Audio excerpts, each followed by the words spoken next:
Assalamualaikum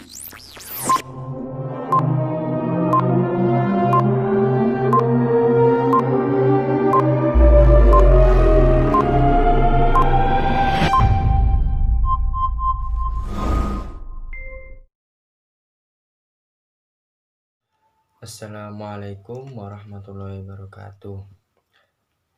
Alhamdulillahirrabbilalamin. Bismillahirrahmanirrahim. Pada kesempatan kali ini, untuk adik-adik, kita akan belajar materi pendidikan agama Islam dan budi pekerti mengenai berpakaian sesuai dengan syariat Islam. Nah, sebelum kita memulai, Bapak ingin menyampaikan kata atau motivasi dari Steve Jobs yang mana berbunyi, kesuksesan dan kegagalan sama-sama bagian dari hidup. Keduanya sama-sama sementara. Artinya apa? Kegagalan dan kesuksesan akan sama-sama dialami oleh manusia. Maka dari itu, jadikanlah kegagalan sebagai motivasi dalam hidup untuk mengarungi perjalanan-perjalananmu hingga mencapai kesuksesan. Proses antara kita dengan orang lain itu sangatlah berbeda-beda. Jadi nikmatilah prosesmu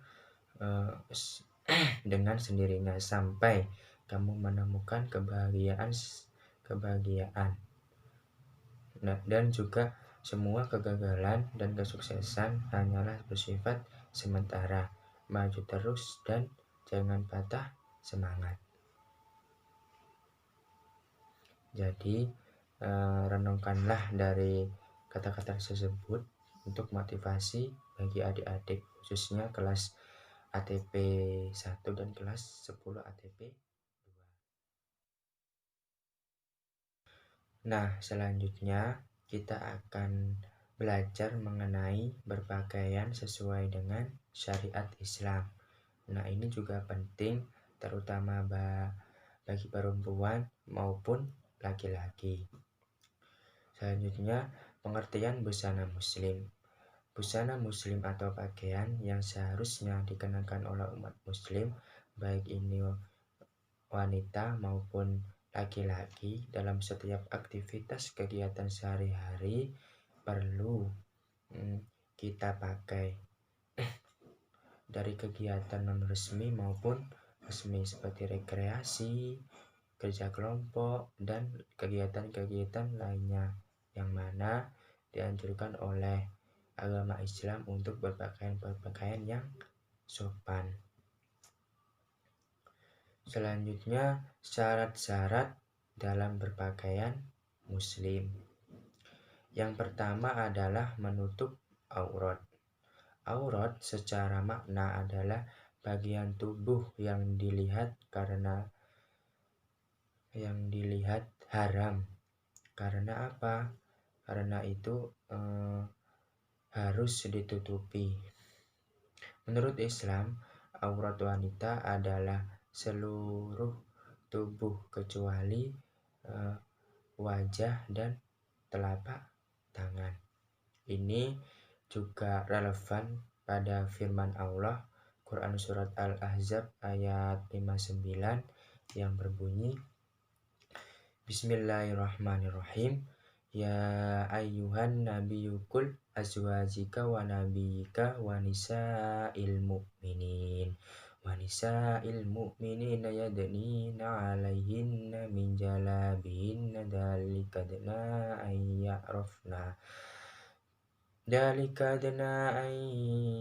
yarafna fala yudaina wa kana Allahu ghafurur rahima. Artinya, wahai Nabi, katakanlah kepada istri-istrimu, anak-anakmu, perempuan-perempuanmu, dan orang mukmin, hendaklah mereka menutupkan jilbabnya ke seluruh tubuh mereka. Yang demikian itu agar mereka lebih mudah dikenali sehingga mereka tidak diganggu, dan Allah Maha Pengampun, Maha Penyayang. Seperti itu. Selanjutnya yang kedua adalah pakaian yang tidak mengundang syahwat. Busana atau pakaian yang dikenakan boleh sebagai hiasan, tetapi bukan sebagai alat mengundang perhatian lawan jenis. Jadi hakikatnya busana adalah menutupi aurat dan melindungi seseorang dari cuaca panas atau dingin meskipun tidak melupakan unsur-unsur keindahan. Selanjutnya adalah yang ketiga, tidak transparan. Jadi bahan yang dipakai ketika berpakaian atau berbusana itu tidak boleh transparan atau tembus pandang. Karena apa? Karena fungsi berpakaian dalam Islam itu adalah menutup aurat. Selanjutnya yang keempat adalah harus longgar dan tidak ketat sehingga tidak memperlihatkan lekukan tubuh yang ditutupi. Sebagaimana penjelasan hadis berikut ini. Rasulullah SAW memberikan baju khutubiyah yang tipis hadiah dari Al-Kalbi kepada beliau. Baju itu pun aku pakaikan kepada istriku. Nabi SAW bertanya kepadaku, mengapa kamu tidak mengenakan baju khutubiyah? Aku menjawab, aku pakaikan baju ini untuk istriku. Nabi SAW bersabda, perintahkan ia agar mengenakan baju dalam di balik khutubiyah itu. Karena apa? Aku khawatir baju itu masih bisa menggambarkan bentuk tubuhnya. Hadis riwayat Baihaqi, Ahmad, Abu Dawud, dan Ad-Diya. Jadi haruslah dianjurkan memakai baju-baju yang longgar, tidak ketat, seperti itu. Selanjutnya adalah yang kelima, tidak diberi wangian atau parfum yang baunya mencolok, khususnya bagi wanita, karena perbuatan tersebut dapat mengundang perhatian. Jadi dalam memakai wewangian setidaknya sewajar-wajarnya saja, jangan sampai mencolok sehingga itu memberikan perhatian bagi lawan jenisnya, seperti itu. Yang keenam adalah tidak menyerupai laki-laki atau sebaliknya. Jadi ketika dalam berpakaian atau berbusana itu setidaknya memakai pakaian-pakaian yang sudah ditetapkan oleh wanita maupun sudah ditetapkan oleh laki-laki. Begitu, jangan sampai kita memakai pakaian yang ditetapkan oleh wanita dipakai oleh laki-laki dan juga sebaliknya. Itu pun tidak boleh sehingga itu menyerupai pakaian-pakaiannya tersebut, seperti itu. Selanjutnya yang ketujuh adalah bukan busana atau pakaian syuhrah. Nah, pakaian syuhrah itu apa? Pakaian yang dikenakan dalam rangka untuk mencari sensasi sehingga tenar dan pemakainya dikenal orang. Nah, janganlah kita memakai pakaian-pakaian yang mengundang perhatian oleh banyak orang, yang mana atau mencari sensasi sehingga bisa dilihat oleh banyak orang. Nah, itu tidak boleh untuk adik-adik. Berpakaian sewajar-wajarnya sajalah, yang mana sudah dianjurkan oleh agama Islam, baik laki-laki maupun perempuan. Selanjutnya yang kedelapan adalah bukan untuk tabarruj. Nah, tabarruj itu apa? Memperlihatkan hiasan dan keindahan dirinya, serta apapun yang wajib ditutupi agar tidak mengundang fitnah. Jadi bukan untuk tabarruj dalam memperlihatkan hiasan dan keindahan dirinya, seperti itu. Kesembilan adalah bukan kain sutra bagi laki-laki. Nah, telah ditetapkan dalam hadis Nabi Muhammad SAW bahwasanya untuk laki-laki haram hukumnya memakai pakaian dari kain sutra. Boleh bagi wanita dari umatku dalam dan haram bagi pria dari umatku. Hadis riwayat Tirmizi, Nasa'i, dan Abu Dawud. Jadi sudah ditetapkan boleh untuk wanita memakai pakaian sutra dan juga haram hukumnya untuk laki-laki memakai pakaian sutra atau kain sutra. Selanjutnya yang kedua adalah tujuan berbusana atau berpakaian dalam ajaran Islam. Yang pertama adalah menutup aurat dan sebagai perhiasan. Nah, menutup aurat sebagai perhiasan. Nah, Allah sudah berfirman dalam Quran surah Al-A'raf ayat 26 yang berbunyi Bismillahirrahmanirrahim. Ya bani Adam qad anzalna 'alaikum libasan yuwari sawatikum walibasal taqwa dzalika khairu dzalika min ayatillah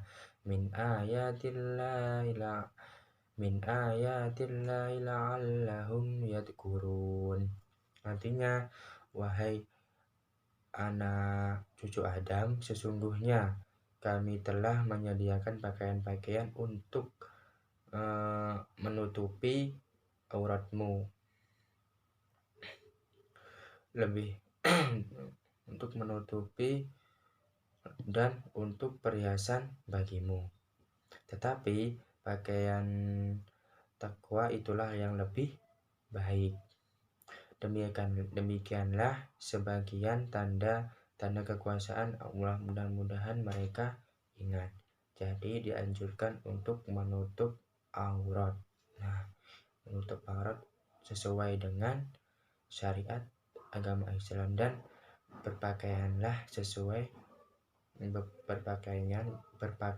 yang lebih baik sesuai dengan ajaran agama Islam. Selanjutnya, yang kedua adalah memelihara diri dari panas matahari dan dinginnya cuaca. Allah berfirman dalam Quran surat An-Nahl ayat 81 yang berbunyi Bismillahirrahmanirrahim. Wallahu ja'ala lakum khalaqa dalalan wa ja'ala lakum minal kunana wa ja'ala lakum sarabila taqikum jarawa wa sarabila tafikum ba'sukum kadzalika yatum ni'matahu 'alaikum la'allakum taslimun. Artinya apa? Dan Allah menjadikan tempat-tempat bernaung bagimu dari apa yang telah Dia ciptakan dan menjadikan bagimu tempat-tempat tinggal di gunung-gunung, dan Dia menjadikan pakaian bagimu yang memeliharamu dari panas dan pakaian baju besi yang memelihara kamu dalam peperangan. Demikianlah Allah menyempurnakan nikmat-nikmatnya kepadamu agar kamu berserah diri kepadanya.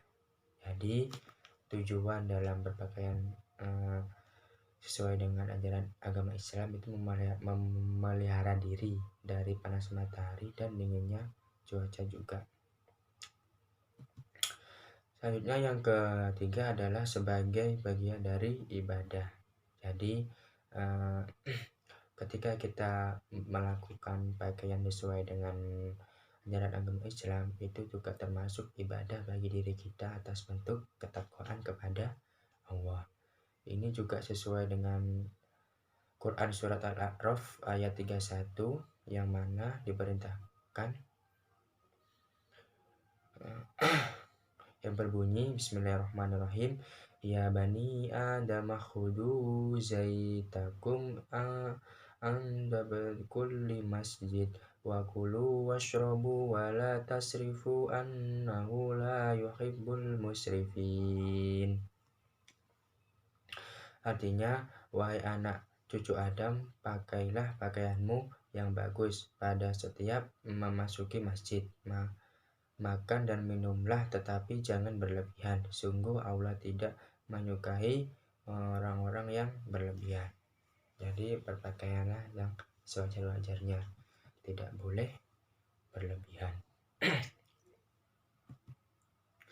Yang kelima adalah sebagai identitas diri.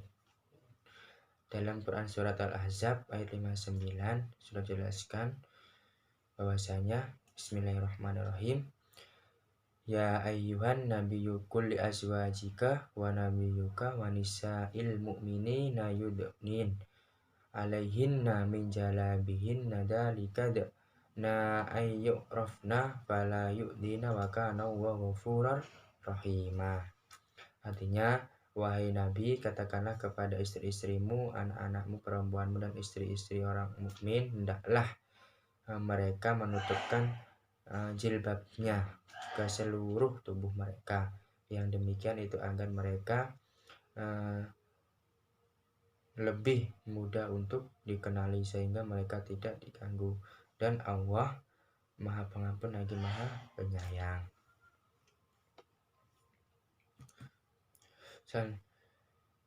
Selanjutnya adalah untuk menggapai ridho Allah Subhanahu wa Ta'ala. Ridho Allah merupakan hal yang paling didambakan oleh orang-orang yang beriman sebagai cara untuk kita mendekatkan diri kepada Allah, seperti itu. Nah, yang ketiga, tata cara berbusana sesuai dengan ajaran Islam. Bagi wanita hendaklah memakai kerudung atau jilbab yang menutup dada dan menutup seluruh tubuhnya selain muka dan telapak tangan, kecuali di hadapan mahramnya. Namun demikian ketika berada di lingkungan mahram harus tetap terjaga untuk auratnya tertentu, dikhawatirkan menimbulkan fitnah. Lain halnya untuk kepada suaminya, keharaman berpakaian ketat tipis itu tidak berlaku lagi. Jadi bagi wanita hendaklah memakai kerudung dalam kegiatan-kegiatan apapun untuk menutupi dadanya, seperti itu. Selanjutnya adalah hikmah mengenakan busana atau pakaian muslim. Yang pertama adalah sebagai bukti kecintaan atau keimanan kepada rukun iman yang 6 itu. Yang pertama iman kepada Allah, yang kedua malaikat, kitab, rasul, hari akhir, dan qadar. Yang kedua adalah sebagai cara untuk mendapatkan pahala dari Allah Subhanahu wa Ta'ala. Yang ketiga sebagai cara menghindari murka dan laknat Allah Subhanahu wa Ta'ala. Yang keempat sebagai cara untuk terjaga dari fitnah dan pelecehan seksual. Yang kelima adalah sebagai motivasi untuk lebih baik dalam beribadah dan sehingga tampak sikap perilaku akhlaknya, seperti itu. Nah, mungkin sekian dari Bapak atas penyampaian materi pada mata pelajaran pendidikan agama Islam. Semoga bermanfaat bagi adik-adik khususnya kelas ATP 1 dan kelas ATP 2, yakni kelas 10. Nah, terakhir Bapak menyampaikan perkataan mengenai hidup tak selalu mudah. Secara ekspektasi ke depan entah mau jadi apa atau apa yang kita harapkan, yang terpenting tetaplah belajar mulai dari sekarang. Sekian dari Bapak. Assalamualaikum warahmatullahi wabarakatuh.